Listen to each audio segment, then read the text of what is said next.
আজকে আমার দুপুরের এই যে লাঞ্চ, ঢ্যাঁড়সের ঝাল করেছি, বাটা মাছের ঝাল, আর এই যে ভাত ফুটছে, আর কড়াই একটু তেল দিয়েছি, একটু চাটনিটা খালি করবো। তাতে 5 ফোড়ন আর শুকনো লঙ্কা একটু দিয়ে দিলাম, দিয়ে নাড়তে নাড়তে, তোমরা যারা চাটনি খেতে ভালোবাসো তাড়াতাড়ি করার জন্য এইভাবে করতে পারো। আমটাকে সেদ্ধ করে রেখেছি, আর তারপরে দিয়ে দিলাম ওর মধ্যে।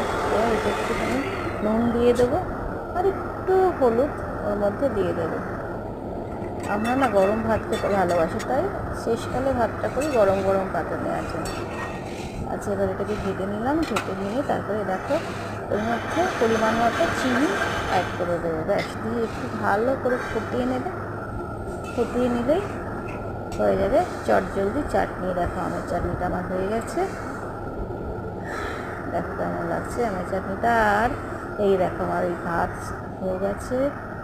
এবার আমরা খেতে বসে, এবার যা